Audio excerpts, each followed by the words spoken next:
call is now being recorded.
Good morning, Deshpal ji, RC, Chandigarh.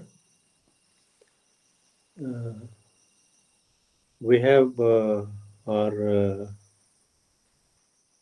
few learners who have joined us. So, if RC is ready, we can go ahead.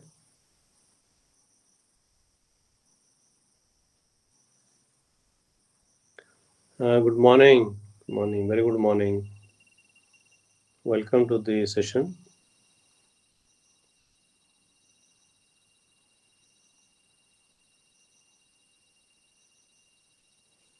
So, can we go ahead, RC, Chandigarh?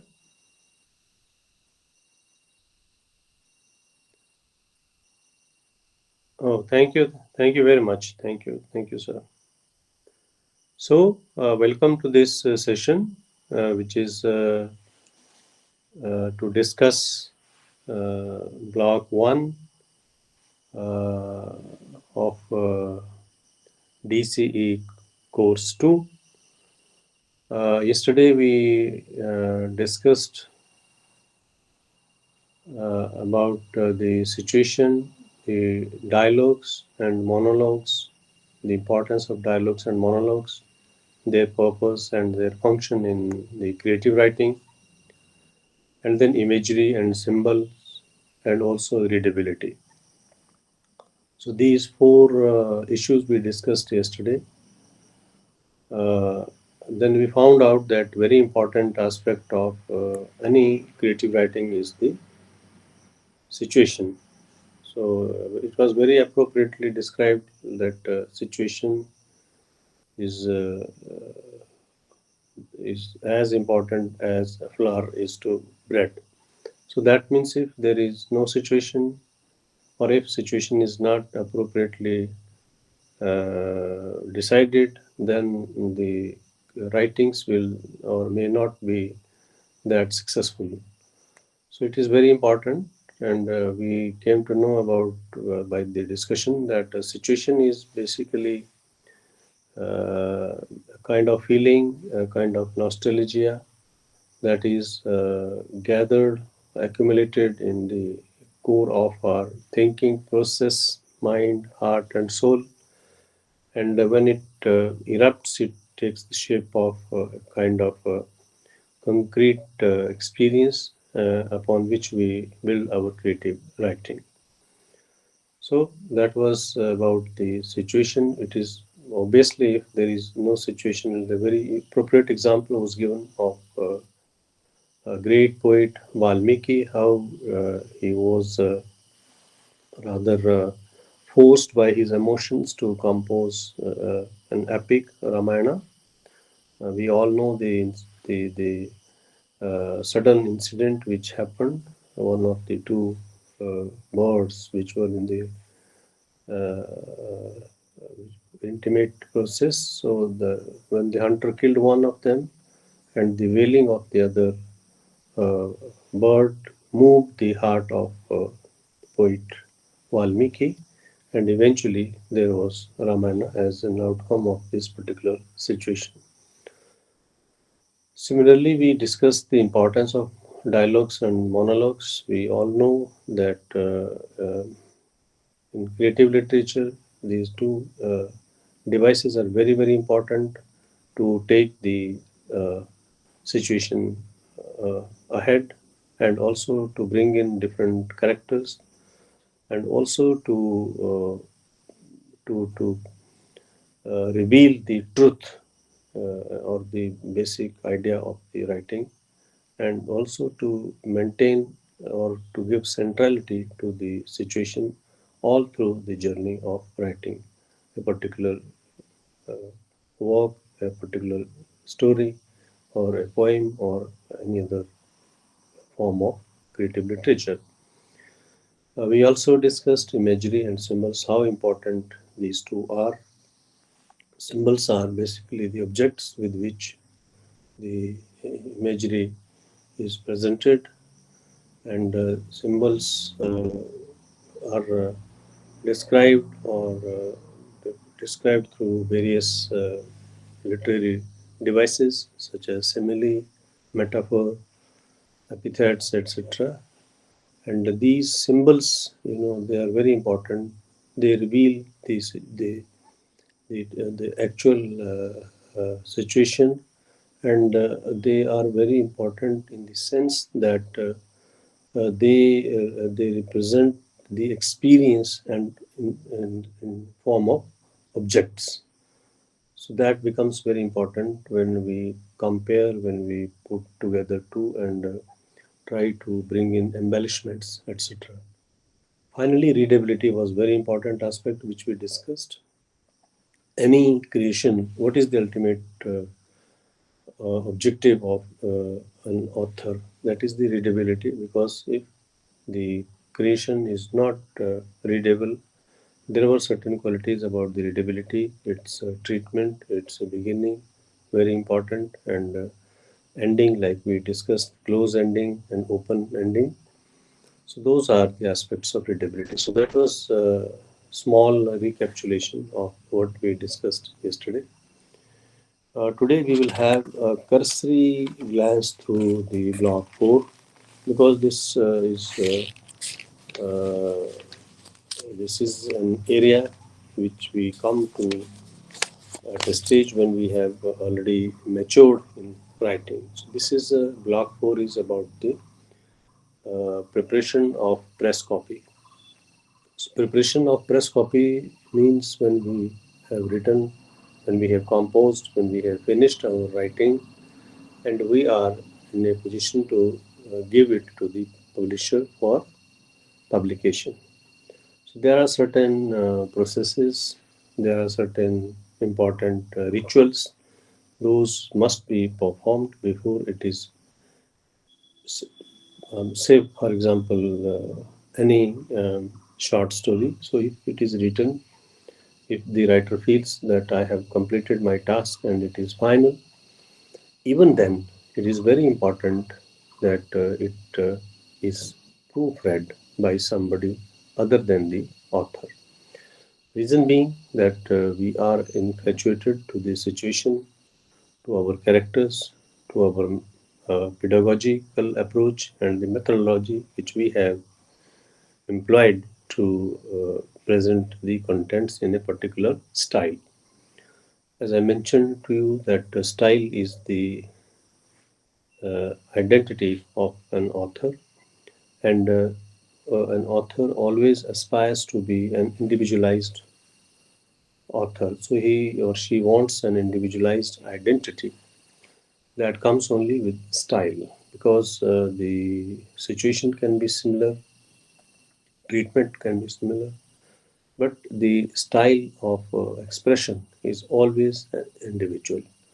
So all these things have to be closely looked into after the work, the creation, the composition has been finished, or rather, the author feels that I have completed my task. But another task that remains before the manuscript is given to the publisher for publishing. It should be proofread.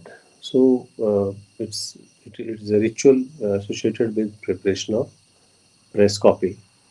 So proofreading is one such activity which requires very expert uh, look or expert viewpoint to look work of creation critically. That means it must be without any uh, language fault. It should not have very ordinary errors. It should not misrepresent the facts, because at times when we have uh, certain kind of creative literature which is based on happenings, events, historical upheavals, then there are certain dates, there are certain specific events, there are certain happenings which involve people.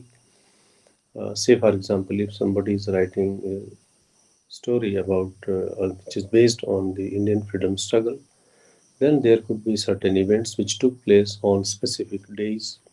So, all those small, very minor, though, appear to the author, but those are very important omissions which might, bring a lot of disrespect to the author if those are unchecked and creep into the press copy, and eventually those are those appear in the final uh, work or final creation or final composition. So it is very important that the manuscript is properly proofread. So proofreading is a technical, a very professional activity, as I mentioned. Proofreading is done at different stages. First of all, any author, any poet, whenever he or she writes, they definitely go through their writing couple of times, and then finally, when they are satisfied, it is sent to the publisher. So then another spate of checking the manuscript begins. So there's a galley proofing. Actually, these days, all these activities are done online. So there isn't much of this kind of technology which is in vogue today. Where it used to be a few years back, like when the first print will come from the publisher, that will be called the galley proof. Galley proof used to be checked by the proofreaders and compared by with the original manuscript, and whatever omissions, whatever errors that might have crept during the composing, those were pointed out. So the technicality of the job involved in this particular aspect, how do the proofreader mark the errors? So there is a specific style sheet for it. How to point out the gaps between the letters of a word, how to check the error of paragraph, how to check the spelling mistakes, how there are certain specific marks to indicate that this particular error has crept at this place. So this there is a marking on the both sides of the galley, or half of the line on the left side and for the remaining half on the right side. So this is what used to be in the practice. Maybe still it is practiced in some publication houses, But largely these days we have online proofreading, and there are professionals who mark. They do the editing online, and there are tools developed to mark the errors. So these are some points about the need of proofreading in the preparation of press copy.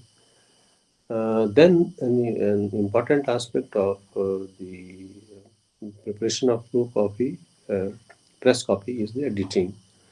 So it is very important that once the content part is compared with the original manuscript, then the publisher will send it for the editing.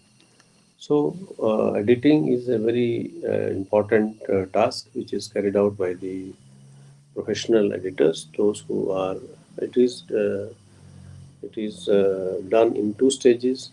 One is in the language editing, another sometimes is the format editing, which is very specific to like GNU study material and certain other publications, because there are certain materials, there are certain compositions which are produced in a specific manner.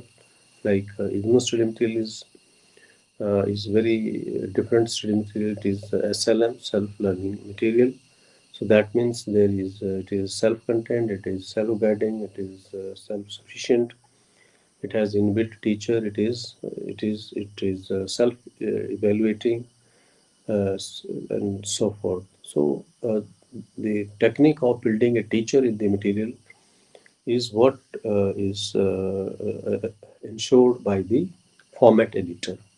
But this is not a common process with all the publications. Uh, as I mentioned to you, one is the language editor, another one is the content editor. So content editor goes through the contents very minutely, and he or she will ensure that there is no inconsistency in the presentation of facts of the happenings, incidents, and so forth. Even if we look at the creative literature, so for example, novel, short story, or even poetry, it is very important that there is appropriate use of language. The language is not offensive. It is not making any negative comment to a particular person or a group or a society or a culture of any nation. It is not creating disharmony. So all these things are looked into by the content editor. Uh,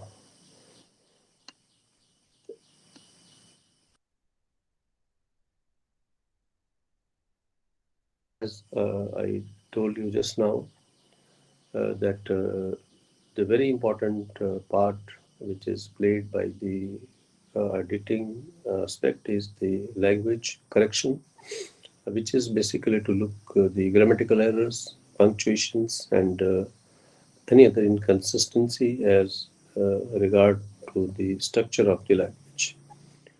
But the contents, their appropriateness, their usefulness, they are free from any fault, or they are free from any such expression which might cause harm to a group of people or society or any other nation or any individual. So, what is the role of the editor? The role of the editor is to know not to what is to be uh, taken out, but the role of the editor is to decide as to what is not required.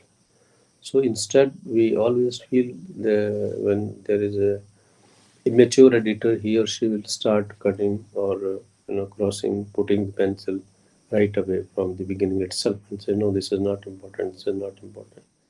But that doesn't happen with the seasoned editor. Seasoned editors is not bothered about what is to be retained or how much is to be retained, but he or she will see what is not required. Bas, what is not required. So he will, she will keep only what is required. So this is what the editing aspect is. And then a very important aspect in any creative writing, it is not that important as much it is in the critical writing or appreciations or in research writing or research publications. We see that there's a lot of footnoting, comments, and explanations.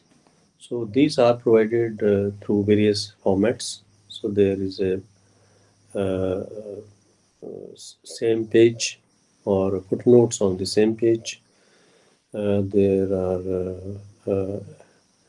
end footnotes, there are comments, there are explanations. So generally, the research papers will have the references. So references are very specific. They are style sheets like MLA, Chicago, and so forth.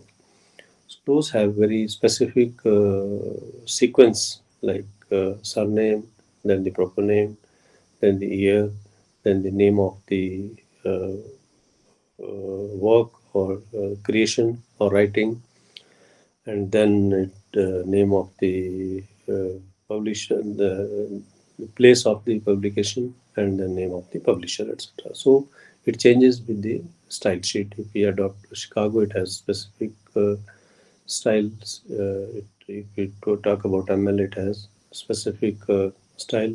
Then there are scholars and various other style sheets which are in the use these days. So all the supplementary information which is required to explain the basic concepts, primarily this we are talking about the research publications or historical or maybe some essays or etc., where the author wants to elaborate on certain points which he or she feels that during the discussion it will take a lot of space and it might not take the readers out of context. So the footnoting is there.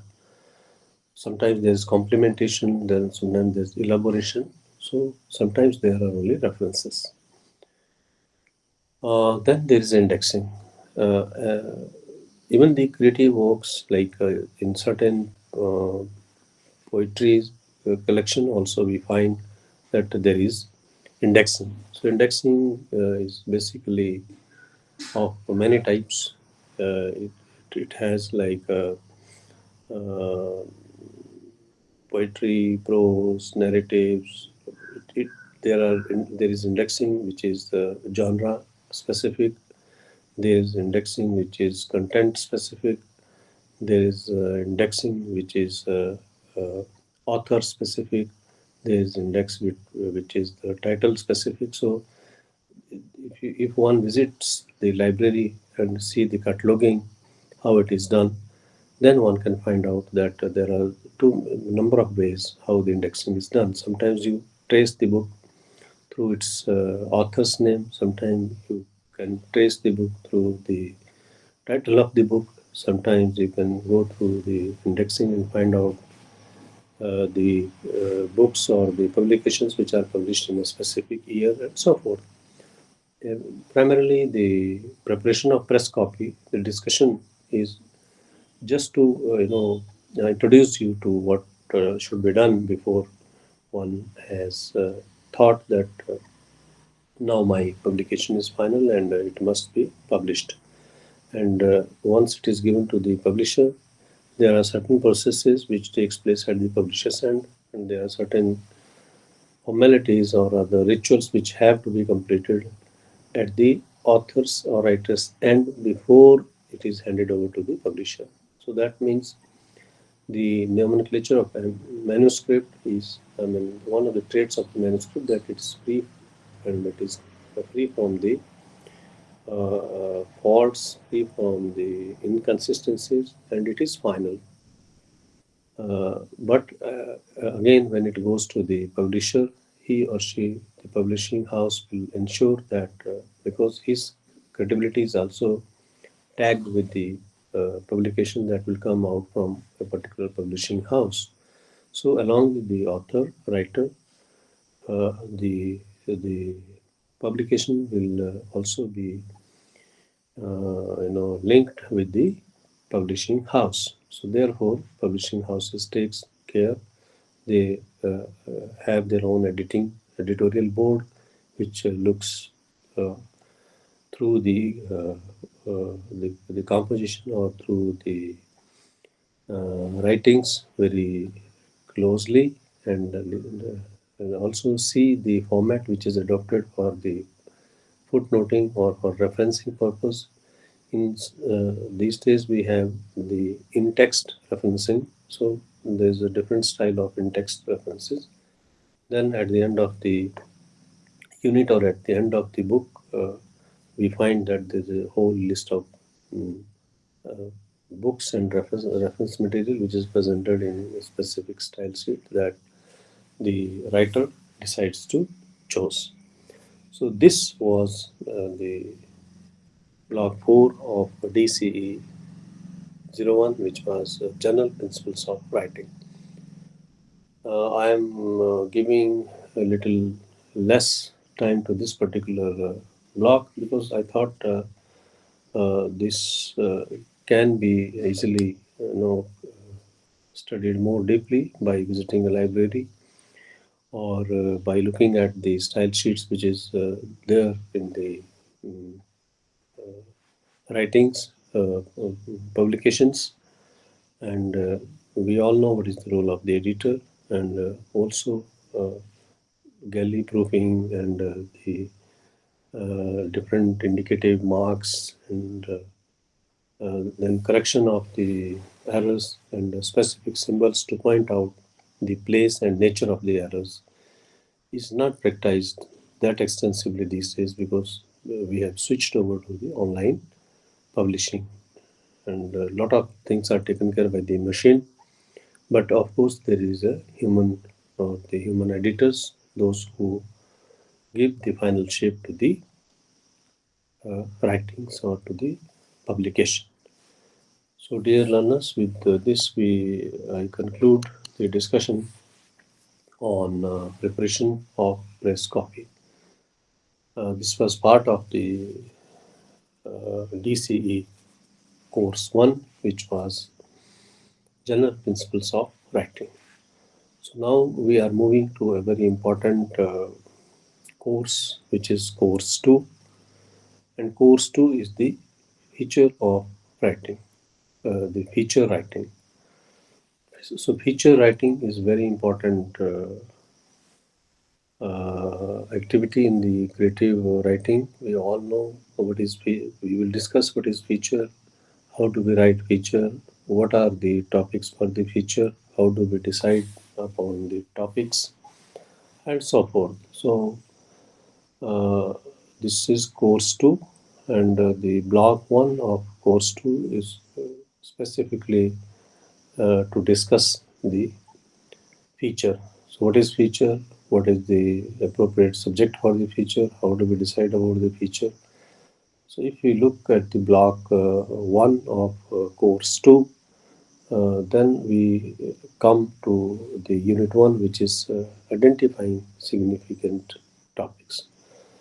Because feature is basically presentation of some facts which may be a kind of contemporary issue or based on the contemporary themes or on historical themes or any other themes which is socially relevant, and it has scope to add the author's viewpoints, but at the same time there is a very important aspect of it that is what we discussed yesterday.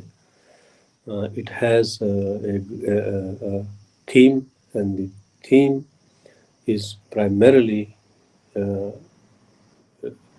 to be identified not from the core of the hearts of the author, but from the prevalent situations around us. So, feature is something where we put information gathered from maybe from our own environment or maybe from certain situations that prevails, or there are certain discussions, or as we mentioned yesterday, one of the very important tool for identifying the topics for any writing, both for creative and non-creative. These are the newspapers. So they bring us a lot of issues. So some issues can be very very relevant for writing feature upon them. So the unit one, which is the identification or the significance of identifying a topic. So we look at the very basis of the feature, then that means there has to be a kind of subject, kind of issue upon which we can add our views and then put it in some shape and present it to the readers. Uh, but it should not be a topic which is not related, which is not significant to the society, because it should not be representative of the author's own viewpoints only. It has to have a mass approach or mass interest in it, and therefore the selection of the topic for feature is very very important. Uh, First of all, it is very important that the author or the writer, when goes identifying the topic for feature writing, then he or she must explain, give a rationale why he or she is choosing this particular topic or feature. Uh, Apart from that, there is little scope for adding information, but that information cannot be simple gossip or speculation or sensationalization addition. The feature is very balanced writing. It needs a very mature outlook to the topic and the information that is there about this particular topic in the society. It has to be very careful about the social taboos, and the language has to be such that it is appropriate to the segment of the society for which it is majorly written, yet it has to be a mass acceptance in terms of topic, in terms of its treatment, in terms of the language, and so forth. So, usually, the light tone or the treatment which is not very serious or satirical is avoided while using language for the feature. Finally, it has to be very lively and readable. That means a feature is a piece of information, yet it must have some elements which must entertain the society or the readers. But more importantly, it should focus the attention of the readers on some issue which is very very important and central to the society. So there's a case study here which is about the feature that is based on the women's condition. Now, this is very important. This might seem to a new author or new writer that, yeah, it is a very catchy subject, very catchy theme. But when we write about this particular or any issue, then we have to be very, very careful uh, about its ramification, about its mass impact that it is going to create upon them, because what seems to be interesting to one individual or an author or a writer might not be very interesting to others. Yet there are certain issues, topics which are of mass interest. Say, for example, there are women's issues, there is a dowry issue, there is a women's contribution to the food industry, women's contribution to the construction industry, the women's role in the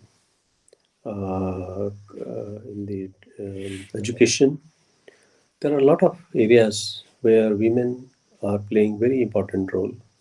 One of the area where women's are contributing more than 50%, that is the agriculture. Apart from, at the same time, the construction is also one very big area where women's have been contributing a lot. Unfortunately, we know that in the agriculture sector, women's contribution is not recognized the way it is associated with men. So that is one area where we can, a budding writer can write. But the writer or the author must be very clear as to what is women's role and whether it is getting recognized or not recognized. What are the issues? What are the government policies? What are the social taboos attached to it? Whether men are ready to accept that yes, 50% contribution comes from the women's. All this information has to be provided, but it cannot be only assumed information. There has to be references. There has to be researches which might be concluding that yes, this is the state of affair. So in future, all this fact information has to be factual information. It has to be brought about by the writer or by the author from different sources, and then it has to be presented in a way that it should not seem like one is reading a report or one is reading a journal, but at the same time it should have the factual impression, factual information, but in a style that it catches the interest, yet it provides the concrete information. So the expression has to be very very appropriate to the topic one, and also very catchy from the reader's point of view, and informative for a larger audience, so that the feature serves its entertainment purpose as well as its informational, which is a important role attached with the features. So it serves that role also. So if we look at the women's issues, the very first caution that has to be taken by the budding or by the writer who is in becoming becoming a writer or author, they have to be very careful about the journal biases, because sometimes some people might say no, they are doing the jobs which are not that laborious or very difficult jobs. They are doing those jobs only. Say, for example, they are tending to animals. They are preparing food for men. They are bringing the food to the fields. They are taking care of all the household chores. They are carrying food. They are carrying water. So one might have a bias that these jobs are not cannot be treated as a pure agriculture job. But agriculture will not happen if this back end sport is not there. And these days we can see a lot of women are also working in the fields. So they are sowing, they are reaping, they are harvesting, and so forth. So we have to be little careful about the issue when we say women are not proper person. So they are sometimes treated as non-persons. So one has to be very very categoric and clear about this particular aspect. The second issue, which is very important, that we should not treat them as non-persons, because they are a strong force behind the behind what we see as a direct contribution, but they are doing some part, playing some part in the frontline activities, but at the same time, a major contribution of the women force is to provide back-end support, which is very, very essential to the to any activity. Say, for example, I give you the agriculture. Similarly, we look at the industry. There's a lot of work which is done by the women for the industrial development. They might not be handling very big machines, but at the same time, they are performing various jobs, various such jobs which have intricacies, which requires focus, which requires attention. So there they are contributing more significantly, and they are the backbone of the industry, a particular type of industry. Uh, Sometimes we are in a habit of patronizing the attitude. So this is about thinking about the women's that they are not capable of completing certain activities.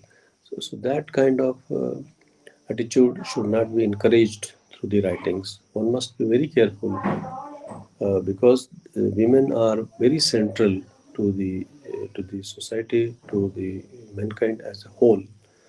If women will not perform those jobs, the whole society will come to a standstill. So we have to treat women with equal, them a complete person without any bias, intelligent human beings, and also an integral part in our industrial, agriculture, and other areas where we are making progress. So now this is definitely the scenario is changing, but a feature can bring about the old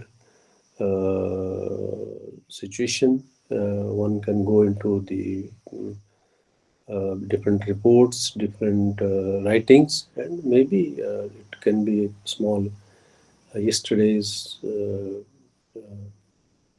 presentation about how the society worked in particular time and period.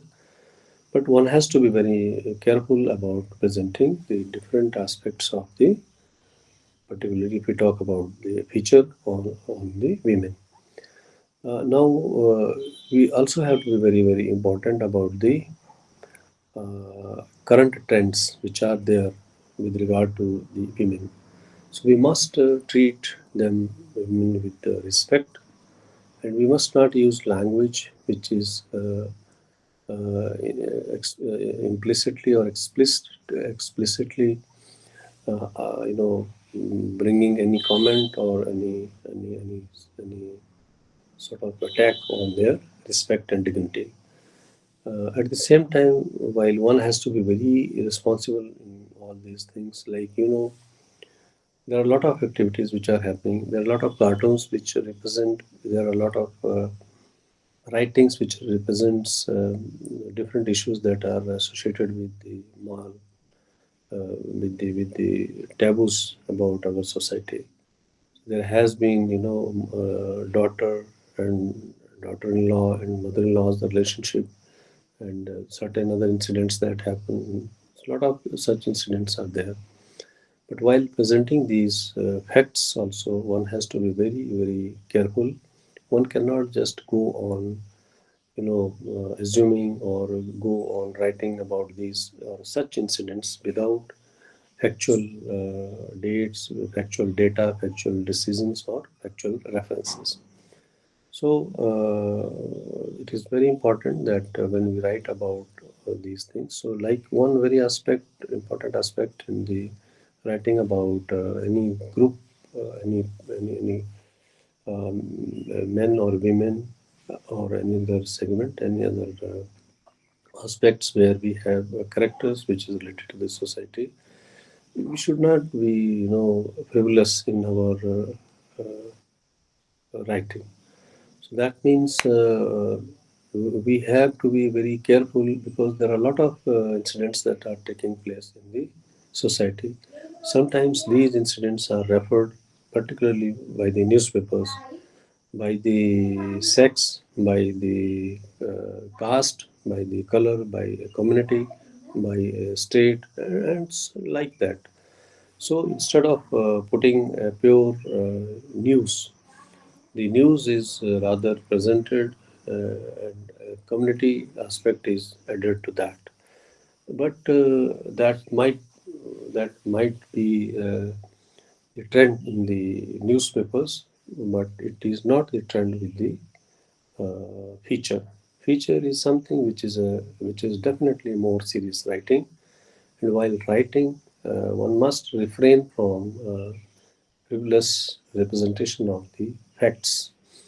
Or at times, one must not involve the society, the community, or one should not create social disharmony by uh, presenting things in a manner that brings in the social and cultural involvement into it.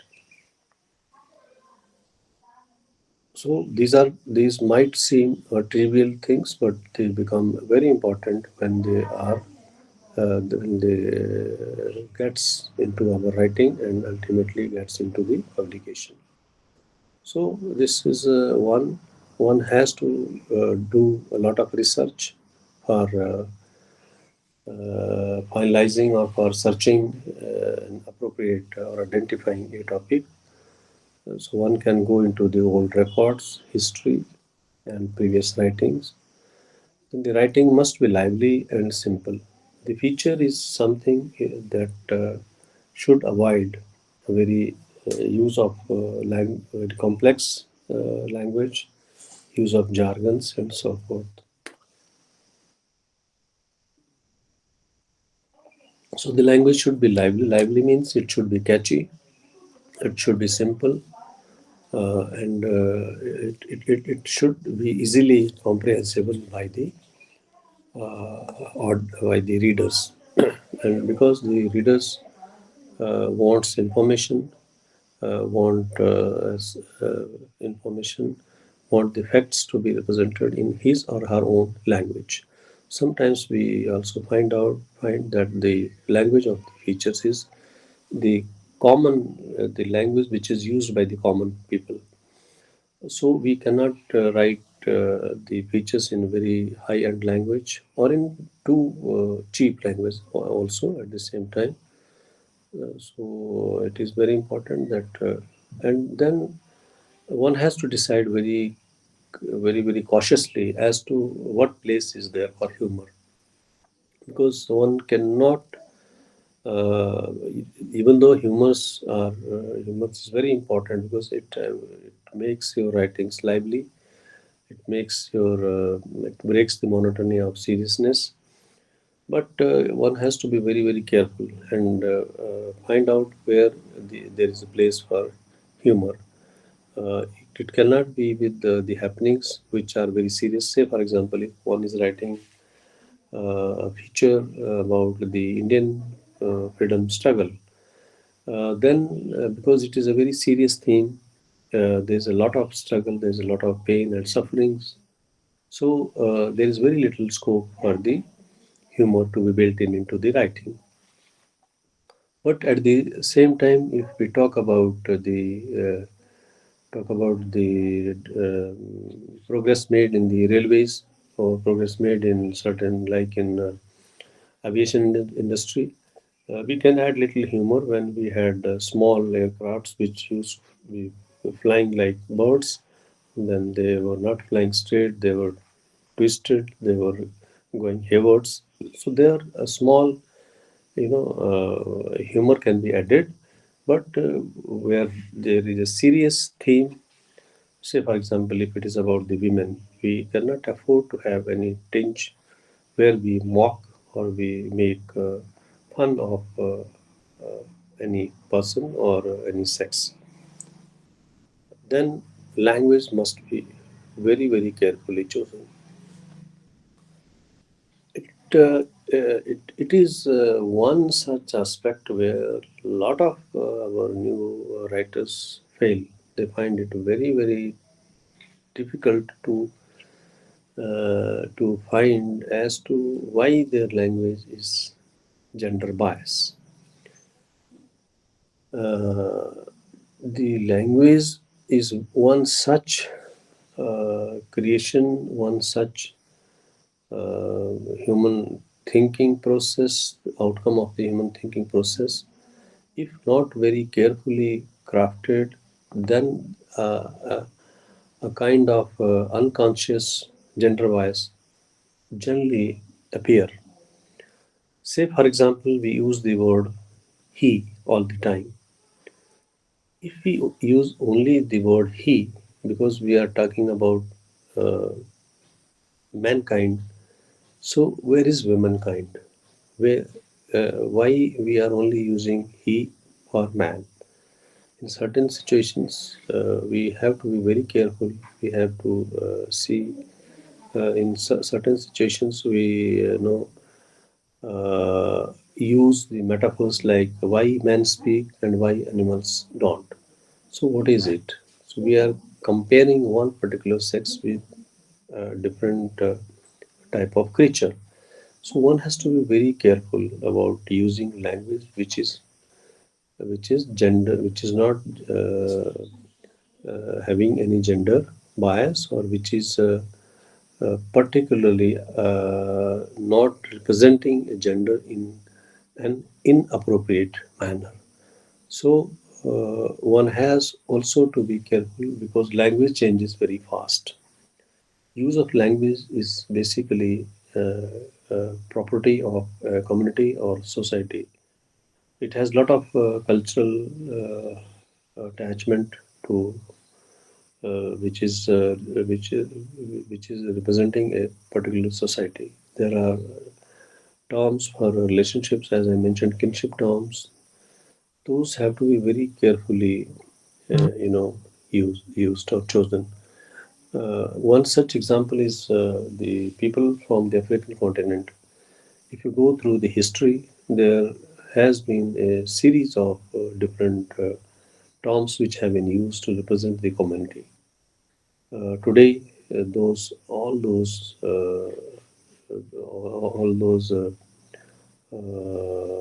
names, all those expressions have been done away with, and we use the terms which represent them equal with any other citizen of this globe, or we use such an, expressions which brings about uniformity, brings about same kind of respect and honor to all the citizens of this world. So they shouldn't be discriminatory, they shouldn't be gender biased, they shouldn't be representing any sex or any community or any person in disrespectful manner. So this is very important that the language is taken care, and it is free from gender biases, from such expressions which are not appropriate to the to any citizen of this on this earth, like that. So this is what all about the choosing the uh, uh, themes for writing a feature. So one has to be very careful. One has to do a lot of research, and maybe it is advisable that one should read good features, and after reading maybe a couple of good features, it would become clear to any budding writer as to how the features are written. They have facts. They have use of language which is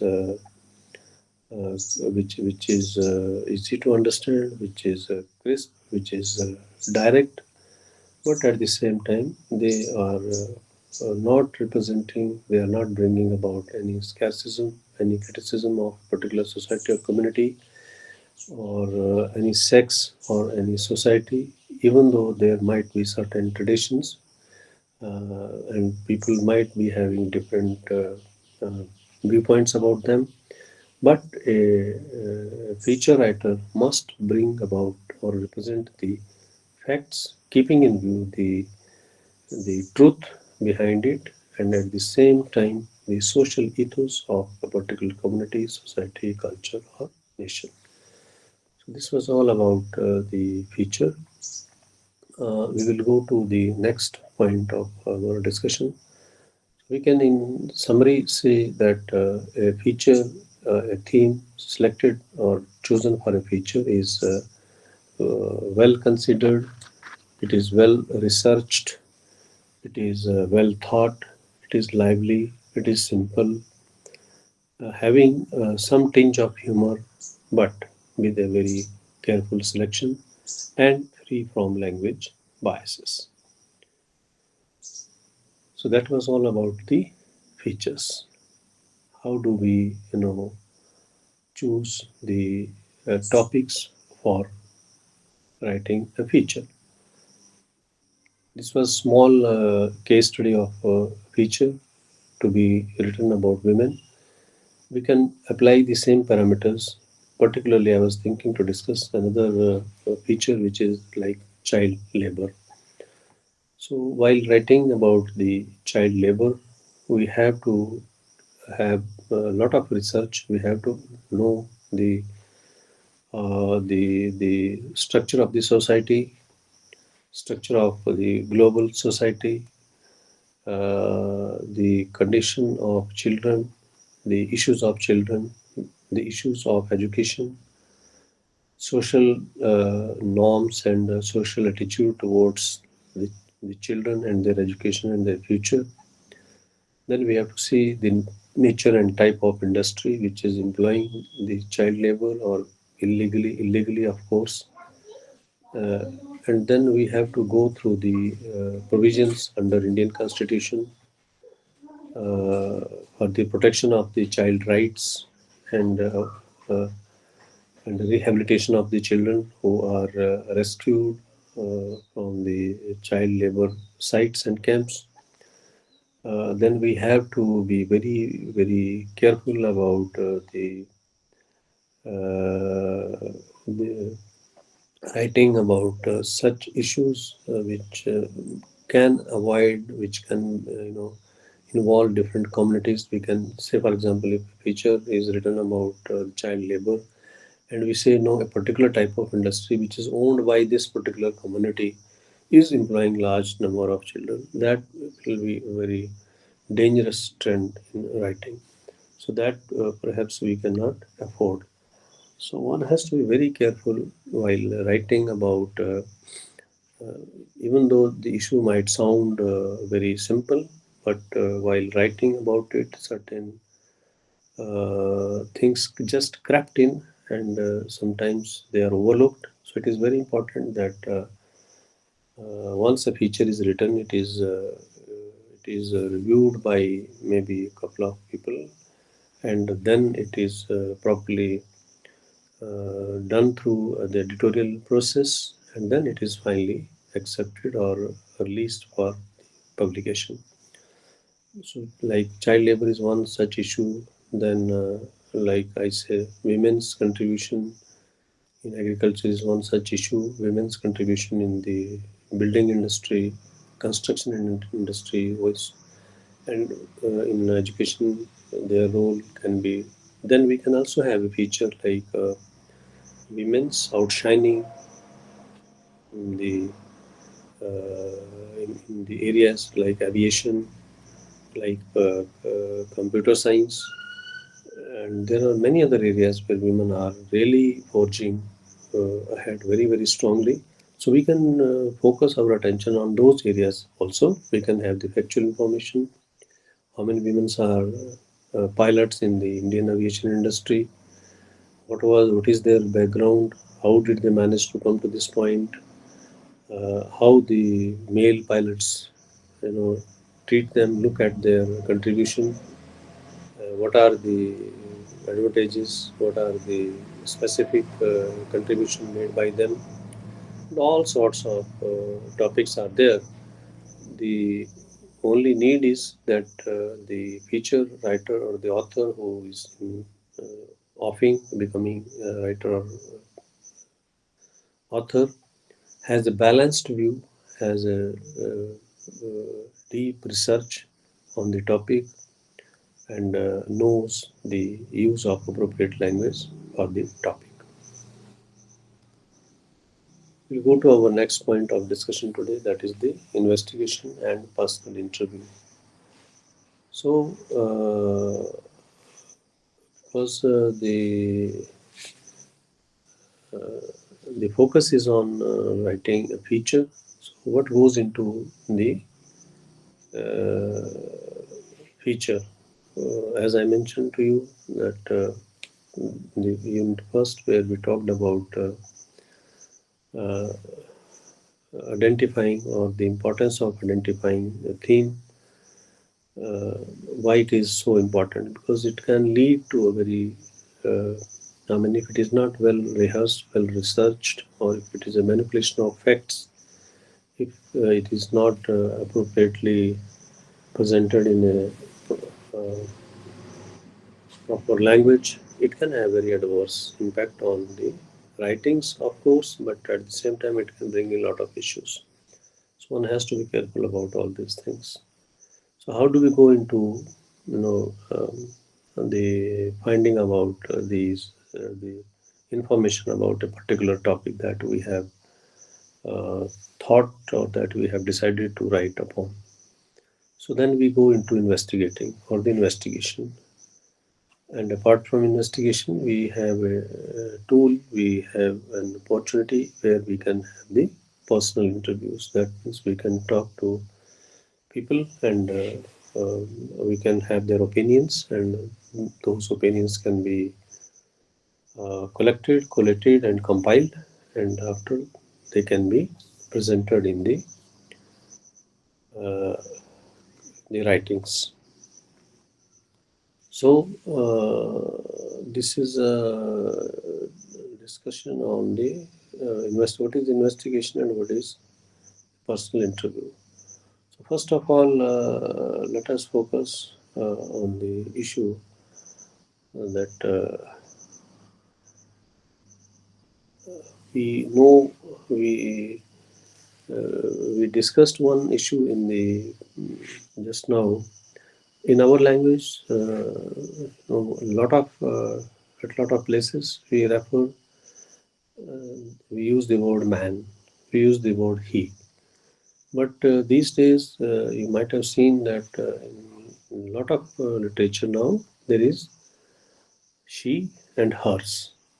So this is a big change. So a writer must take note of it, and these are basically the labels. So these labels are his, he, she.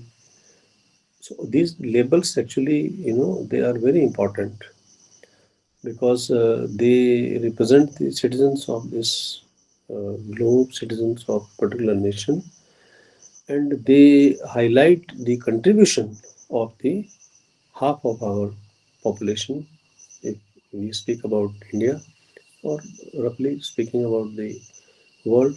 So that label should be there because it represents half of the total population, total uh, citizens of the country or of the globe. So there must be very careful watching of these labels. One shouldn't, think because sometimes while reading, sometimes we say no, why it is like that, why it is his her, why it is he she. But we must be very, we must know that this label, this particular label represents half of our society, half of our citizens, half of our population, and it is a forum which is specifically designed for the half of our population. So this is a forum, this is a label, this is a platform where a lot of information from that half can be brought and presented. So this investigation, this happens only when one goes into deep into the society and searches for such labels. So there are there is a use of lot of different labels which might not be appropriate, and at times which are very very useful. So this is what is required. Uh, that is the investigation. So one has to be knack of uh, unraveling the things, knack to go into the deep in the issue. So if we talk about upbringing, and we talk about the social class, we talk about the education, we talk about the progress, we talk about the development of industries, we talk about the evolution of the society, about the relationships, about the separation, about the planning. Every at every point there is a role for her, there is a role for him or his. There's his role, there is her role. So these labels must be very carefully one that used, and must be used where we are uh, talking about the platforms, where we are talking about the social issues like marriage and separation. Then we have to see what is his role, what is her role. So his or hers is very important because it talks about, it gives a platform where we can bring in the issues, concerns of half of our population. So that means the his or her is not simply using the terms, using the expressions, but we are here to bring or give a platform to the half. So whether it is men or women, the, both have to be represented, both have to be represented in all spheres of life, in all walks of life, be it personal, social, as well as the national scenario. Now, how to interview women? First of all, first we know that now women are quite progressed. I mean, in many areas, specifically in education, they have made tremendous progress. But yet we have large number of women who resides in the rural areas. So one such small study is there, which is talking to a rural woman. What is how it is different talking to a rural woman than the urban woman? Uh, because if we talk about the women who are not in the urban areas, then one has to have a certain type of approach to speak to the women in the rural areas. First of all, one has to understand what is their role in the community, how the community looks upon them, how much contribution they are making. So it is very important that a person visiting, or whether it is lady or whether it is a man or a woman, who is visiting rural areas and talking to women folk there, then even if it is a male or interviewer or female interviewer, both have to be very very careful. Both have to be an attitude which is full of sympathy and sensitivity.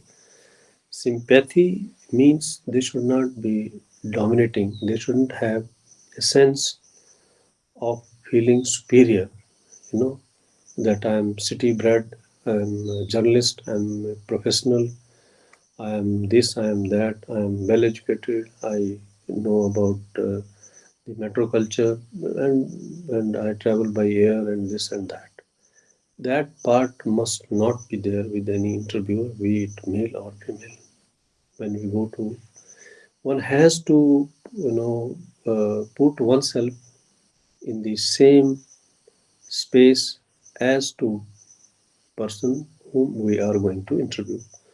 So first of all, one has to have a very sense of respect, sense of oneness, and also a sense to regard the contribution of women in the rural areas. because they are contributing very, very importantly in bringing about food sustainability, sustainability in industrial growth, sustainability in the natural resource exploitation.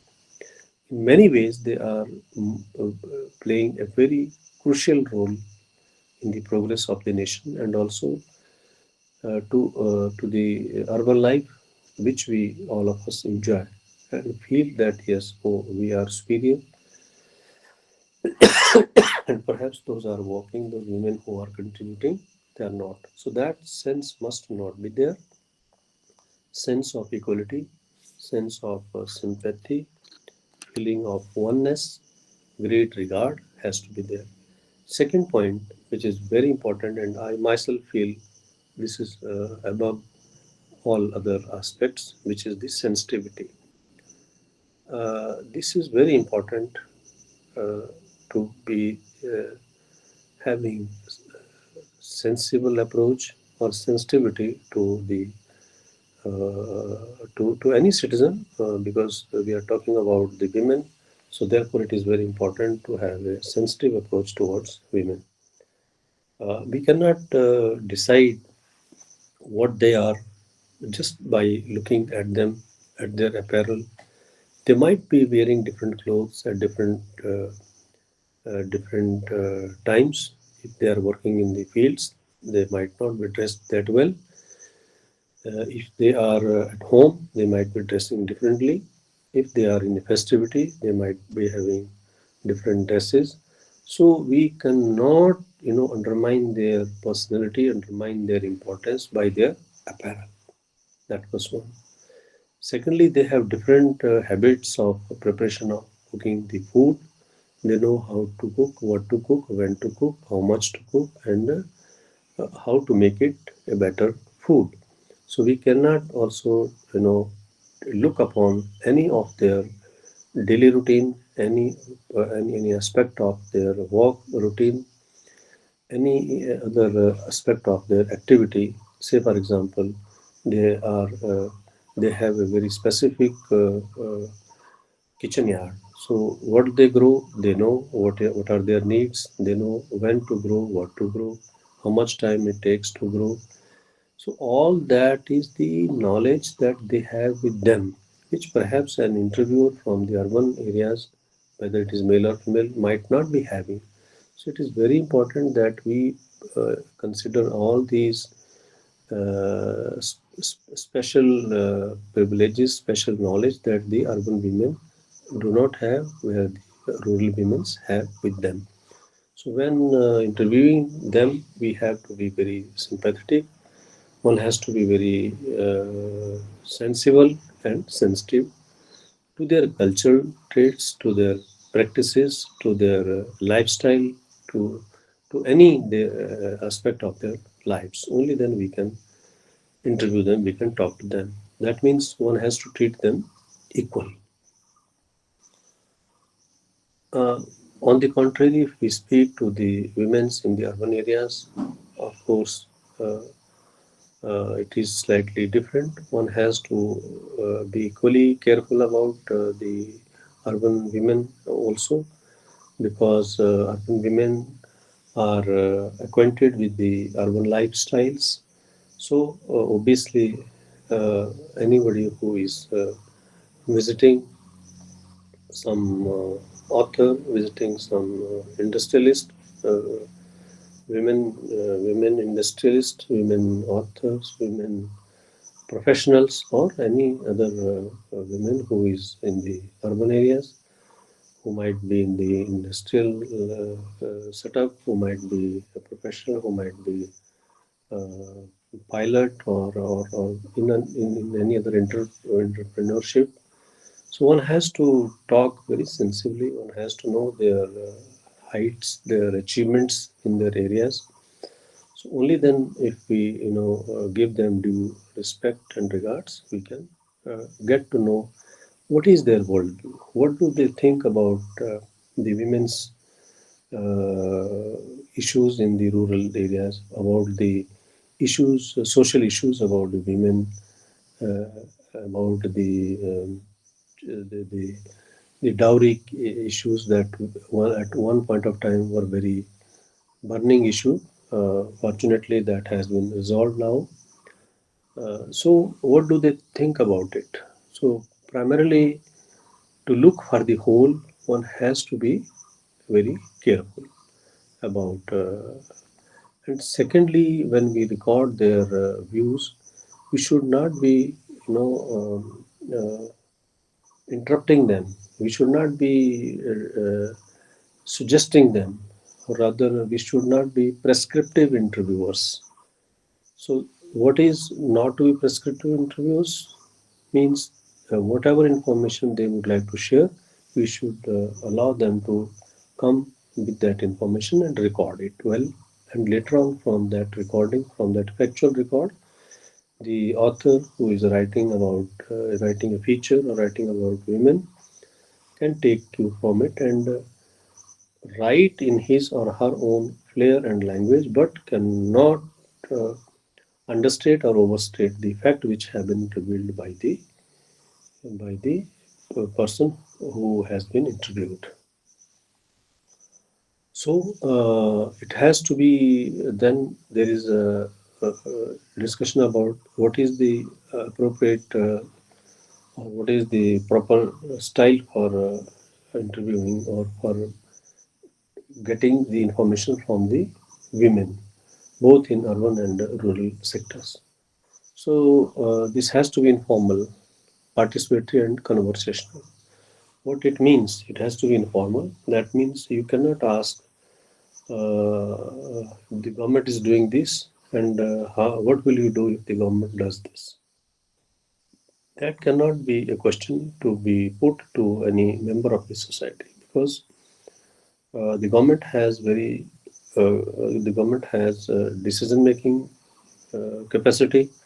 An individual is associated with that, but one might not like to react to that directly. So it is important that there is the direct questions should be avoided until and unless one is talking to a person who is holding a government position where their certain decision making responsibility lies with the person concerned. But in general, the interview style should be informal, participatory. Participatory means it doesn't mean that only the interviewer will be speaking all the time. The interviewee must be allowed to speak more, but wherever the interviewee gets stuck or maybe unable to find the right words to express what he or she would like to say, then the interviewer has a responsibility to come and to add few quick words, tips. Yeah, perhaps you would like to also talk about this particular aspect like this. What would you say about this? So basically, interviewing a person is not to intimidate or to influence a person, and thereby under influence, get the information from that person, but rather in a informal and in informal way, in a participatory way, allow the person to share the information and also conversational. This is very important. What is conversational? Conversational method is like you are putting up a situation. Say, for example, if we are talking about higher education for women, then one must put a situation that, well, ma'am, you are in the higher education, working as a vice chancellor. You must have seen that the number of young women coming to higher education is slightly less than the uh, males. So, would you please say from your experience what is the reason, or what can be done to bring in more and more young women into the higher education? So it has to be conversational. That means it has to be the information is to be obtained. Yes, of course, that is the purpose of the interview. But the format through which the information has to be obtained has to be in a talk manner, as if we are talking, and within that talking itself, some information is coming from the person concerned. Say, for example, as I put it, a small case, then the vice chancellor, who happens to be a woman, she can come. Oh, yes, it is true, but we are providing more and more seats to women candidates. We are providing them admission without any admission fee. We are also providing more scholarships to them. So I hope in the years to come, this will have a very positive effect, and you will see that more and more young women are coming to higher education. So here we have received information on three ends. That means there are more scholarships to the young women, there are more seats reserved for the young women, and there are new areas which are being opened up for the benefit of the young women who can come and take those areas for research or higher studies. So these three important information we have received from the vice chancellor, who happens to be a lady. But how did we do it? We put up a situation and we involved the vice chancellor into a conversation, into a talk form, and then we came uh, with this. Then we arrived at this particular information, which is about the more seats, more scholarships, more areas which have been opened for the young women for pursuing the higher education. So this is very important. Uh, Finally, it is ethics of publishing interviews. You see, publishing interviews is a very tricky and difficult uh, activity or difficult endeavor. While publishing an interview, it is very, very important that we, first of all, we put up a very concrete base to give the rationale. What was the purpose of this particular interview?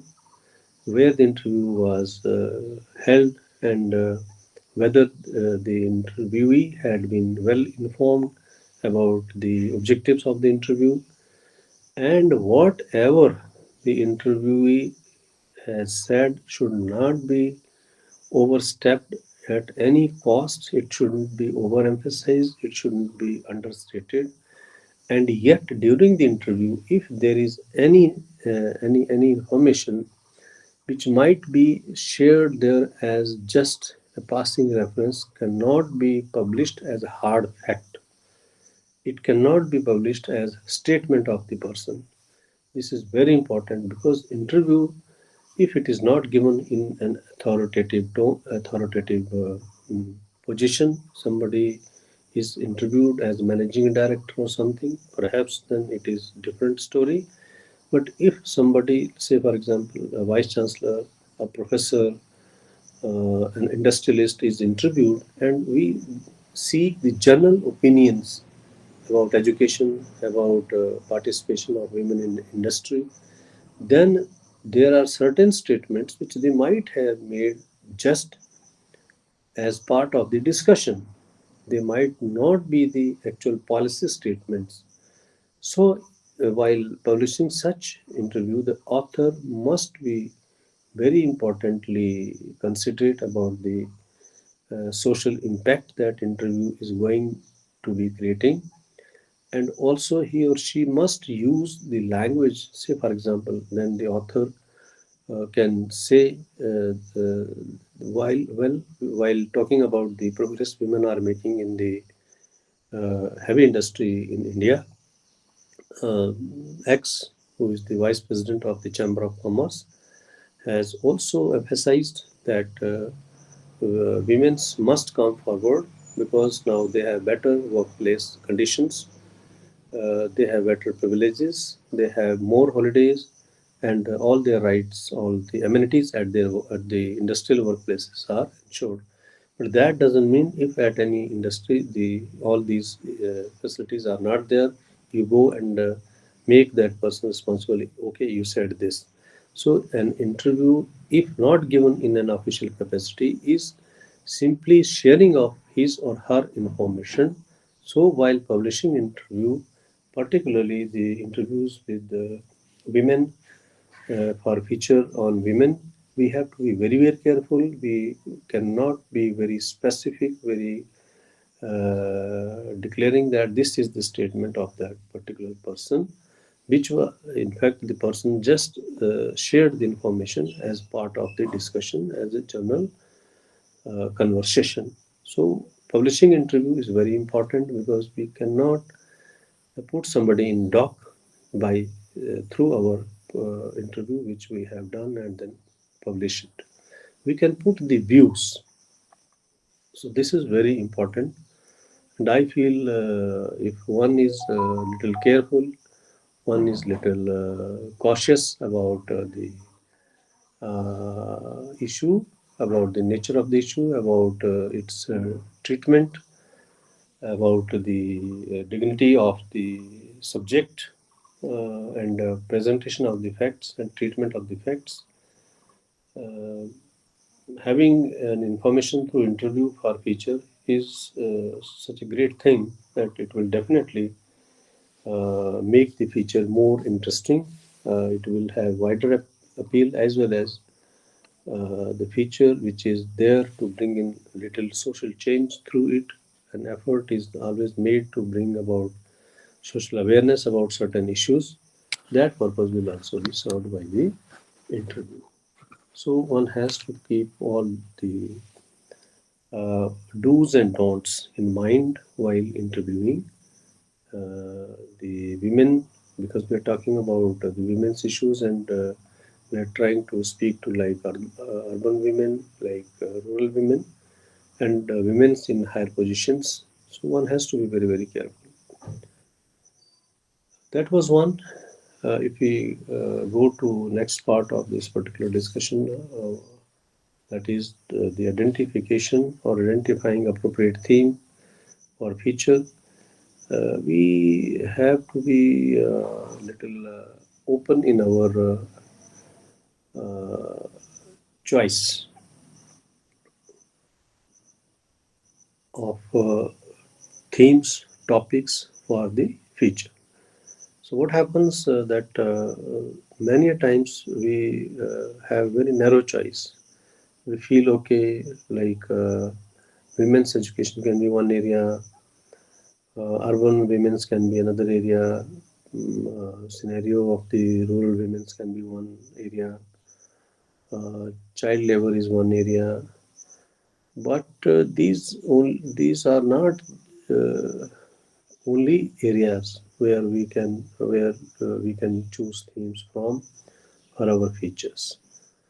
Uh, we have a lot of other areas. I just told you like women's making progress in aviation industry as pilots, as air hostesses, and in many other like in managerial roles, women's in banks, women's in administrative services, women in policy making, in industry, in any other field, in computer science, in other areas. But there are issues like one I discussed with you, which is child labor. Besides these, also there are so many issues.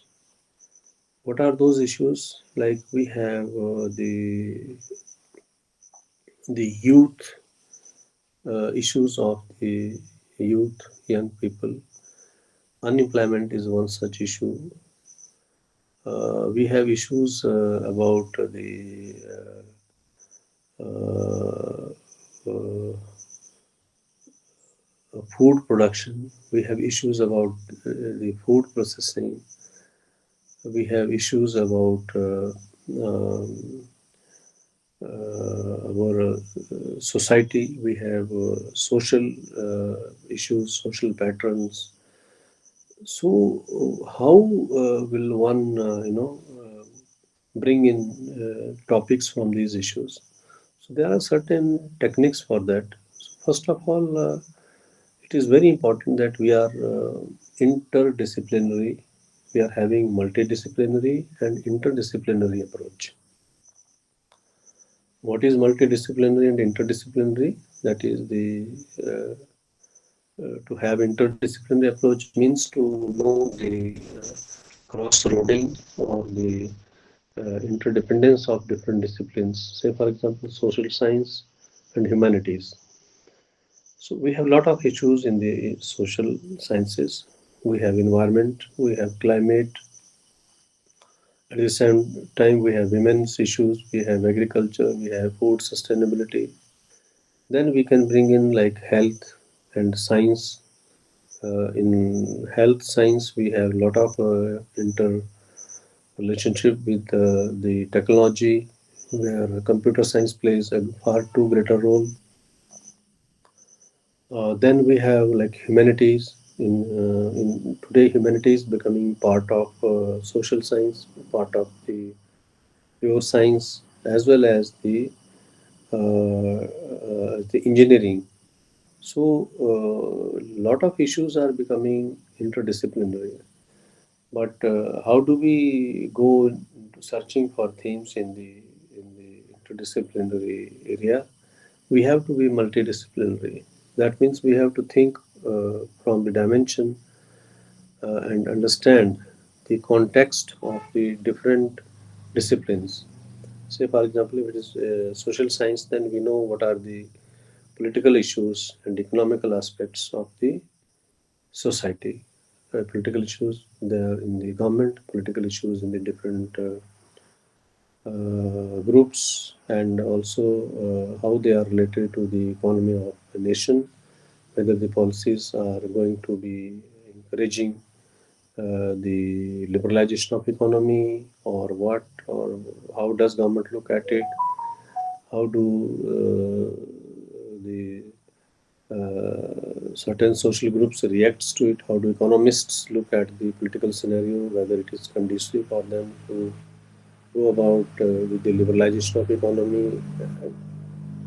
So there are a lot of other issues, but at the same time, this takes us into the banking sector. It takes us into the industrialization. It takes us into the rural development programs. Whether government is investing enough in the rural development, whether government is providing uh, sustenance to the education in the rural sector, or what is happening. So there is a linkage between every aspect of disciplines today.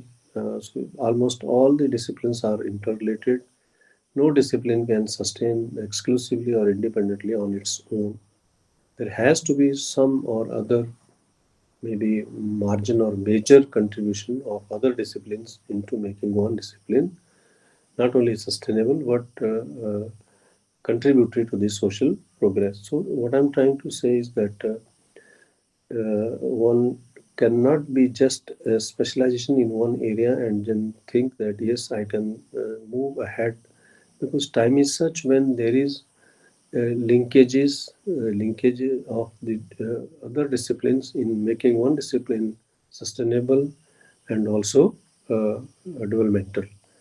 So we have to be multidisciplinary in our approach and look interdisciplinary in identifying the themes for writing fiction on the, say for example, if we talk about the English by Indians.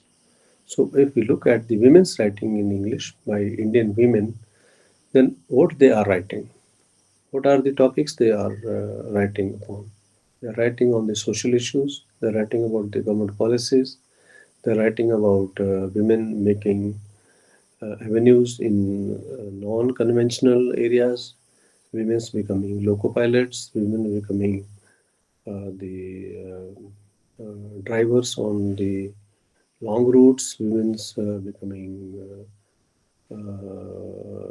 scientists. They are giving directions to our space industry. So if even if the Indian writings, we look from the English point of view, and English writing by Indian women, we find all sorts of topics are there. So even a specialized writing will have space for interdisciplinarity and multidisciplinary approach. So until and unless the budding authors, budding writers are opened up, they are welcoming the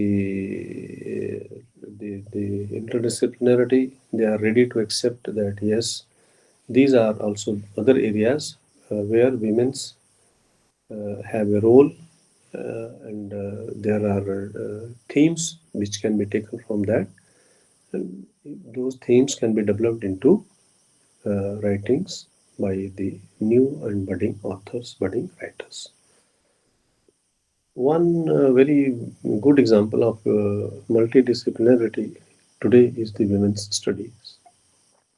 This discipline has been there in all the major institutions, in all the major universities, and this discipline is making very fast progress. In fact, it is contributing a lot in not in the higher education only, but it is also interacting. Women's studies is also interacting with industry, with the women's fora, with women's groups, and also making a significant contribution in the policy making by the government.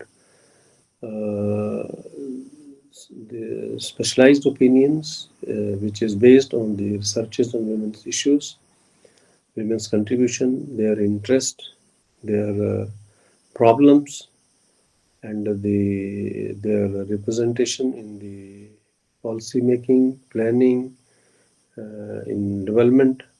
All these are making very fast progress. So women's studies is one such platform which can provide a lot of scope for choosing an appropriate theme or appropriate topic. Then finally, as I mentioned just now, that our choice of topics for writing, obviously, because we are talking about feature on women's, so it should not be just restricted to agriculture, industry, or you know, the price rise is one such factor which is affecting the women more than anything else.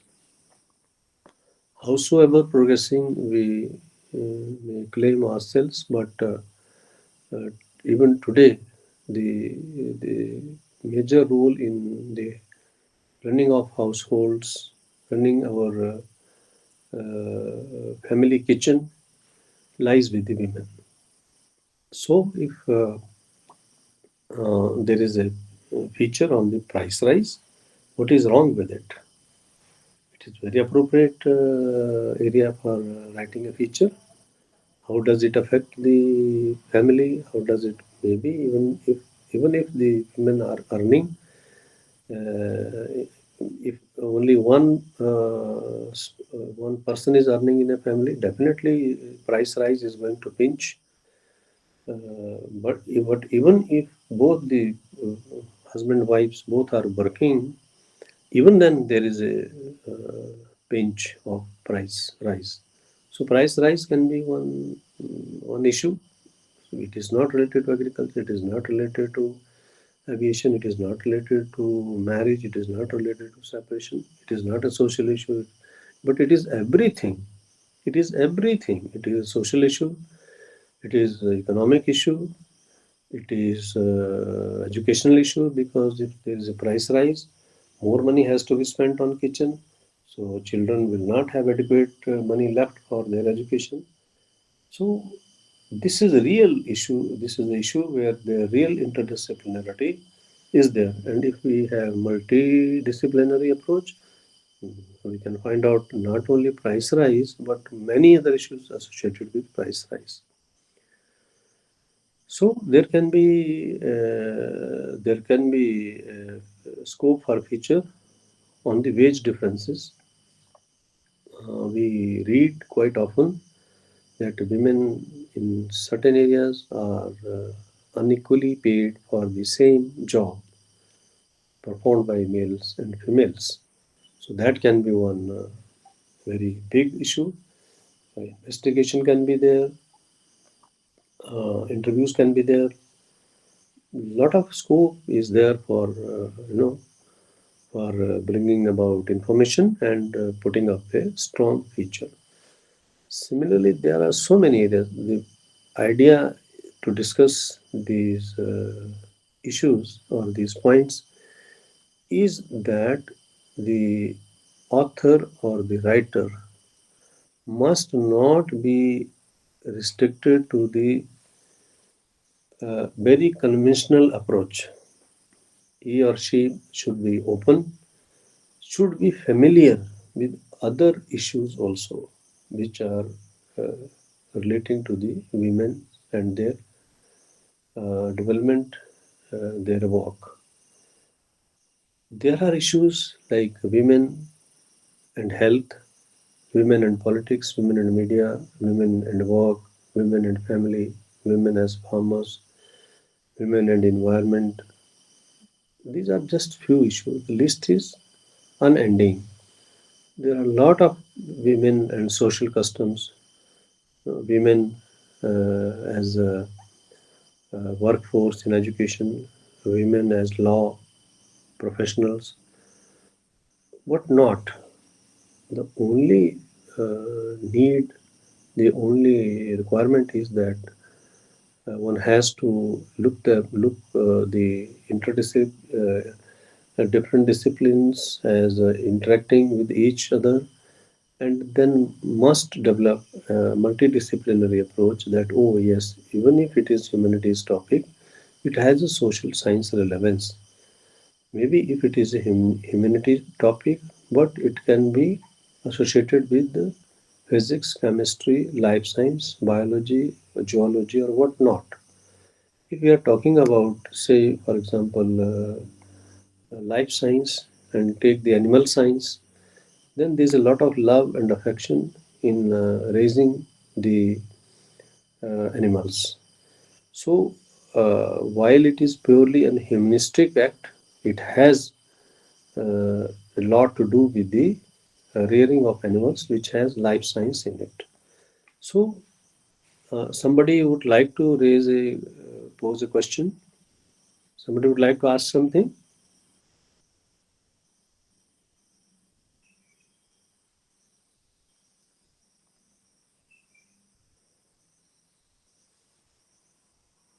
So then we will continue, and maybe within 5 minutes I will conclude, and then we can have the discussion. So there are a lot of other issues which are in the periphery of the main issues. Only thing that we have to make our context little wider. We have to go beyond prototypes. We have to become little non-conventional in the selection of the topic, and then we can find that there is a lot about the issues in the in our environment, in our society. I mean, let us call environment and society, which encompasses everything, which has our whole state, nation, and world. There are globalization. There is issues which are related to globalized market. Then there's a role of women into it. Then there's packaging industry, there's a role of women into it. There's a garment industry where a lot of role is played by the women. So the only thing is that our context must be wide. It shouldn't be very narrow, or it shouldn't be very conservative. We must not allow prejudices, preconceptions, and distorted conclusions to come into our choice in our writing. So we should avoid hasty and hazy conclusions. We should not give a lot of conclusions. The feature writers is not supposed to give conclusion. Is not supposed to give a very concrete ending. He, feature writer, must leave the readers to decide what do they gather, how much do they gather from the information provided, and what do they make out of the study, out of the feature which has been presented to them. Because like there are a lot of phenomena where we can have very hazy conclusions if we dangerously try to attempt to do that. We can bring about distorted facts, or maybe certain facts which might not be corroborating to the truth, and we might not end with the proper conclusions. So because the author, the writer, will give some comments, but then he or she will not give very closed comments or closed ending comments that yes, these are the strictly drawn conclusions from the study, because it is not a study. I think one has to remember, the author has to remember that he or she is not presenting a study, is he or she is not presenting a research. Rather, they are presenting a feature which has cross community views, which has a little bit of facts, some history, some concurrent activities, some futuristic outlook into it, and put together in a lucid style, in a conversational manner. The outcome is to entertain, inform, and also give some idea, and more and above all, it has truthfulness and honesty, not manipulated. Even if it is information obtained through interviews, one must acknowledge it very with great regard and honor. One can add a line, courtesy, so and so. The interview was conducted with the permission of so and the information provided is only based on the conversation. It is not a statement. And like that, all these things are very important, that information is made very clear, source is well protected yet recognized, and no person, no community, no group, no state, no nation, no religion is exclusively represented or commented or distorted through the writings or through the facts. So, with that, I'll conclude. Today we discussed about the feature. What is the feature? How do we make an appropriate selection of topic? What is investigation? What is interview? What is about know, about the issues that we should avoid? How do we draw conclusions and so forth? So all these things are there. Only important point is to remember is that a writer or an author must have an open attitude, welcoming to different ideas, yet very, very careful in selection. Above all, one has to choose a theme or an area where one is capable of handling that particular area. If one is not able to conduct a good interview, one must not embark upon a theme which requires a lot of interviewing. If one is not able to conduct a very intensive research, then one must not go into a theme which requires a lot of facts to be corroborated and verified through different sources. So one has to see the comfort and at the same time ability to deal and handle the topic which he or she chooses. That means the writer must be careful in selection of the topic, his or her own ability to handle that topic, and also well oriented into social ethos, cultural norms, and different social, cultural, and gender biases that crept up in the language unintentionally. That means one has to be a good craftsman of the language, understanding uh, the language and its uses. And finally, of course, keep your eyes open, think in your mind, welcome the ideas, but yet take your decision and decide what is appropriate for you to write. With that, I conclude today's discussion. Any question, if there is, with our students, with our learners, or we can wind up the session. So, any question, any issue?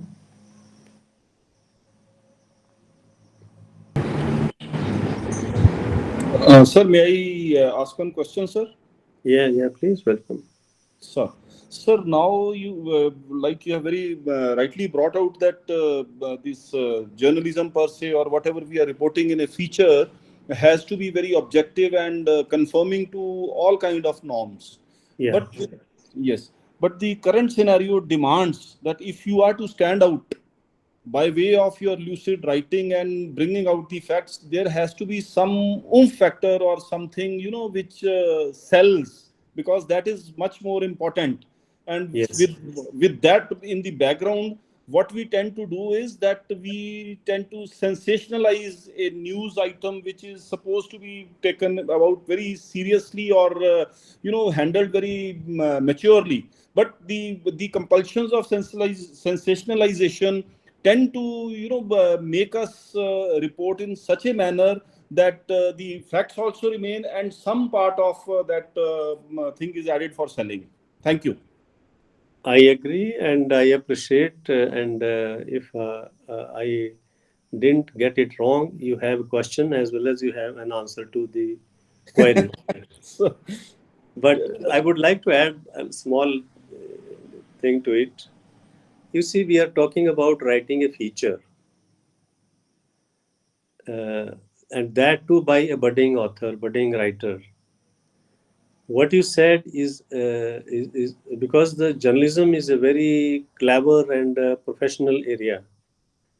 I do agree. Journalists put things in such a manner that they they are they are very sensational. At the same time, it is very difficult to pinpoint where and how did they make them sensational. They have facts, no doubt, but the presentation is such that it creates ripples in the society in the readings. I do agree. Those are very high level and the top professionals in the media. But my friend, we are talking about the budding authors. So my advice to the budding authors, budding writers is yes, they have to make their they have to make distinction. They have to be unique. They have to be different from the others. But in the beginning, the approach has to be such that their journey is more balanced, more safe, yet it can bring about new facts, new information. So, as I mentioned to you that today there are certain areas which are more importantly focused than the others. Like if there is a feature on the loco pilots on the Vande Bharat, female loco pilot is there, or in long haul rail routes there are women loco pilots. So those can be good areas of public and mass interest. Let us also distinguish between a news item to be sensationalized or writing for the feature.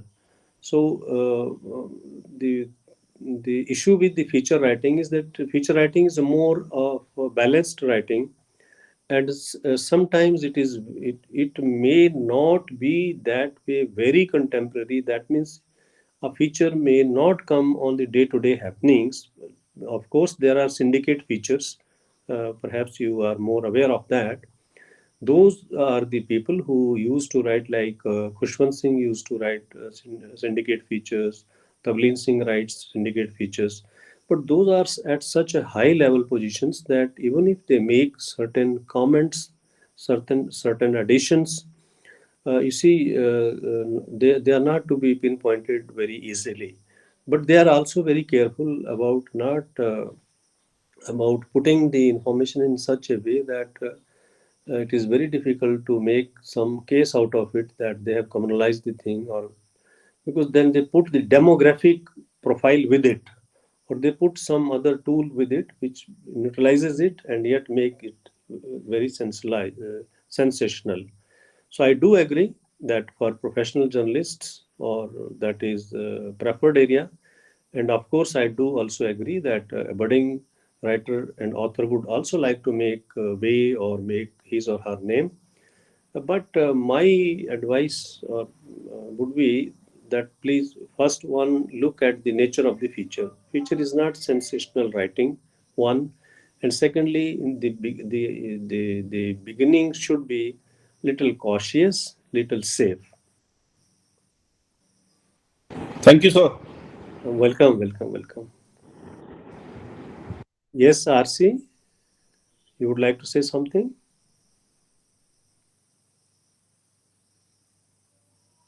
So we can take another question if it is there, or we can.